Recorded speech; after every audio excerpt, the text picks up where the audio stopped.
Hey friends, welcome back to my YouTube channel. In this video tutorial, you will learn how to fix 10-hour trial not working in FC26. So here follow the fixes. First fix is to verify your subscription. Check your account. Make sure you have an active EA Play or Game Pass Ultimate subscription. Select the correct trial. On the game store page, select the free trial with EA Play option to ensure you are trying to access the trial. Fix to reconnect to your Wi-Fi. Launch FC26 and disconnect your Wi-Fi. When the game is loading, it will show the error that your trial has expired. Reconnect your Wi-Fi and don't close the game. Then press the OK button. Now you can play the game. Change console time zone to New Zealand. Another thing that you can try is changing the time zone to the New Zealand time zone. Many users are getting the early access by changing their device time zone to New Zealand time zone.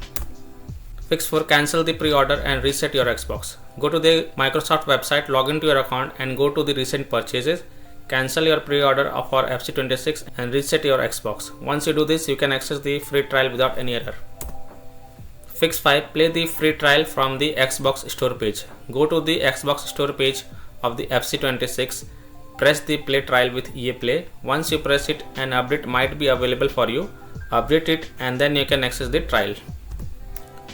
Fix 6. Use VPN and connect to New Zealand server. If you are still not able to get 10-hour trial or getting any error, then try connecting to VPN. Many people have tried connecting to the New Zealand server and got access to the free trial. So download a trusted VPN and connect to New Zealand server, then launch the game and check. So I hope by following these tips and tricks, you are able to fix the 10-hour trial not working in FC26. So that's all for this video. If this video helped you, then please like and share this video and also subscribe to my YouTube channel to get the latest updates. Thank you.